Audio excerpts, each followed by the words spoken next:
Aren't you amazed that there are still Star Trek conventions? I mean, forget about like Comic-Con and Star Trek being part of it.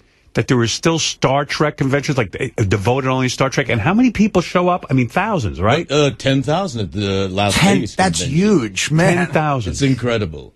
It is like Comic-Con, you know, hordes of people, you know, rivers of people walking streets. And what do they want primarily from you? They want a speech? Do they want to hear you talk? What do they want? They want head? You know, it's interesting. It seems like all they want is autographs. Right. And, you know, you can do just so many. I mean, when you have 10,000, over 10,000 people, you just limit yourself. You can't do 10,000 autographs. No. Howard's done 15,000. I've done as many as 25,000. That's right. In one sitting? In one sitting. It took me 9 hours. Stern stuff. That's good, man. Stern stuff. Well, when I wrote my book, in other words, I don't do it on a regular basis like you do, so you got to sort of, you know, there's only so many you can sign. We did 2 hours. So what happens? You show up to these cities, they pay you to come, right? They pay us to come. And they put you up in a hotel. Put us up in a hotel, right. And then we talk for an hour. And who goes? You, Uhura? We all do. And well, now not all. Shatner doesn't go. Shatner does. Oh, he does? He'll be there at the Las Vegas one. So will Leonard. Will he say hello to you? Yeah, we say hello. We're civil to each other. Hello, shithead. Well, I don't know whether he'll say hello this time because you know, he's got that TV talk show, right? And he's been touting, you know, my appearance on it for many months, and he's been talking about, you know, George is the weird, and George is this and that, you know. Right. George is weird. And then we happen to be in Hawaii. He's not weird. Yeah. No, I'm certainly normal. George is a weirdo. And that we didn't invite him to our wedding. You know, he's made a big thing of that. Like you would have went. And we did. We did invite him. You did. So we're absolutely baffled by this. If you want to talk to William Shatner, do you have to pay and stand in line? Or do you actually get to talk to him? He may talk to me if I did. That will be $10. Could you make the signature out to George? When I came home from Hawaii, there was a message from his secretary. When was this? Recently? Recently. Yeah. Like about 6 weeks ago. What were you doing in Hawaii? Just vacationing? Vacation. Right. And asking me to appear on a show. I didn't return the call because, you know, I didn't want to do it after all the barrage of things he'd been saying. He said horrible things about you. And then the phone rang, and I picked it up. It was Bill. And he tried to cajole me, you know. We need, you know, we're getting on in years. Can I cajole you? And I said, why have you been saying all those things? What things? He acts as if, you know, he doesn't even know. I don't know about these and things. And is he like, Georgie? You know, if he weren't on the phone, he would have reached out and pinched my cheeks. Right. Remember when you didn't let me get a promotion to Admiral, dickhead? And so So you get back from Hawaii. You heard that he was calling you. You know, his agent or whatever, or his manager.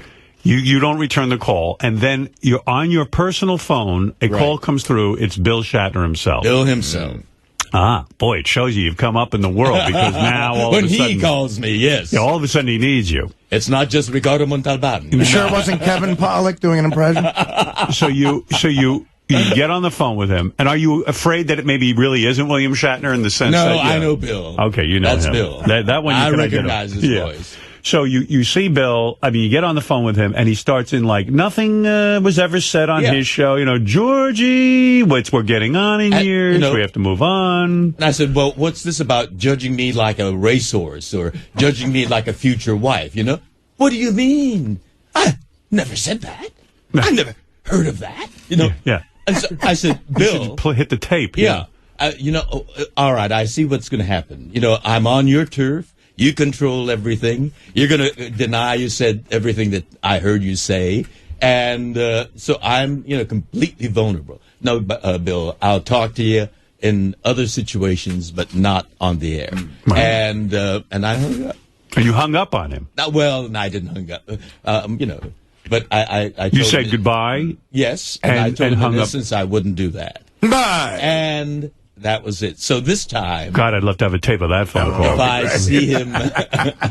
If I see him in Las Vegas, I don't know whether he'll look my way. It wasn't like the Ricardo Montalban one where he didn't say something. Have you ever seen a midget naked? You know, I know you to be a guy who is pretty forgiving and also has a great sense of humor. You know, you've never been uptight. For you to hang up on Bill and say, look, I'm not going to do this, that probably was very difficult for you to do. I mean, I am sure that was tough. And you know you're going to run into him at Star Trek conventions and all that other stuff. I have to applaud you, though, for sticking up for your... He blasted you pretty good over the years, and he wasn't kind to you on the set of Star Trek going back all those years. And as you said, it was difficult for you to even communicate with him. Exactly that. And now, all of a sudden, he can use you. You've gotten some heat. You've been on this show. You got on Heroes. You've been... you're sort of back in force. Now he can use you. That would be a news story if George got on his show. Exactly. Absolutely. It would definitely pump up a show. And you said no. And I'm sure there was a temptation on your part to patch things up and go on there and work through it. I would have been willing to do that if it was a forthright conversation. But when he's denying everything, where can you go? Right. I heard him say these things. You would prefer to go on his show and have him say, hey, George, here's what I said to your face. How do you respond? Yeah, exactly. And if he did that, you'd be like, wow, okay. If it's a genuine give and take. Right. Let's really work this out. But he's going to go, I never said that. Or if they let you bring in a tape of him saying it. They never do that, but that would be great. That's a thought. Just play a tape. Like, what do you mean you didn't say it? He controls the show. You want me to It's go? his show. You want me to go on with you, and I can moderate, and then I could say, "Hey, listen, I'll go on the show with you." It's the greatest thing ever. I would go on there with you, and I'd say, "Listen, Bill, George does announcing for me, and he's on my show. He's become a friend. Let's be real about this. Let's cut the bullshit." Exactly. And George is willing to come on here.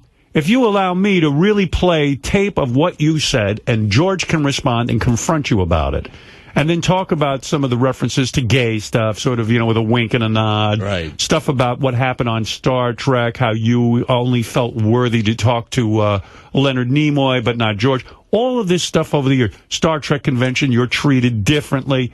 Let's get into it and cut the horse shit.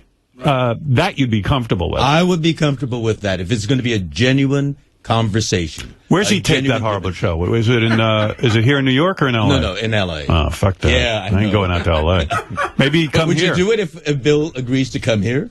Yeah, I would. Wow. I would. Because I would do it for you. Because you have never had closure with this guy. No. And you're going to go, I know what you're saying. You're going to go on there and it's going to be phony baloney. And then what do you do? Where do you go from there? I mean, it's his show. It's his turf. He controls everything, If I say something and he denies, if I say that, well, let's just talk about your comparing me with the future wife, Yeah. Well, let's talk about that. Yeah, I would roll tape and have excerpts of what he has said about you over the years on a big card. And I'd say, Bill, you said this stuff. Let's get it out in the open. You never thought George was worthy of attention, and now that he has some heat, you feel he's worthy. And that's kind of phony. And George wants closure with you. He wants to know what's the beef. And then you could say to him, and then we keep him on topic for the whole fucking Are you being serious? If Shatner came to New York, would you do that? Yes. Well, I guarantee they'll pay for a jet for him to get there. I guarantee they do that. And I'll be living here. So, yeah, we can do that. Let's do I it. would be open to that. In fact, I would too. That. I would welcome that. Because I would like to get the answers. Now, I need to prepare for it. I need to really get all the stuff done on tape, get his books, get everything together, and really put it all together. We have the sound clips from over the years. Right. Who better than me?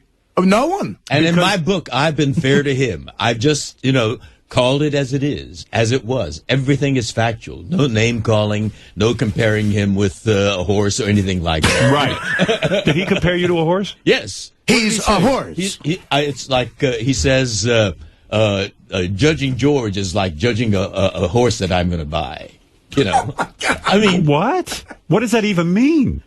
Or judging George is like, appraising a future wife to be. What does that mean? That's weird. I have no idea. And you want an answer. Yes, exactly. And to go on there with just him, he's going to go, Georgie, I never meant anything. It'll be condescending and look ridiculous. He does sound condescending when he's talking about George. I would sit there. I'd say to him, Bill, you don't like George. You got a bug up your ass about him. Answer George's questions. Let's not have any phoniness. Right. Let's go back to the beginning. And I've said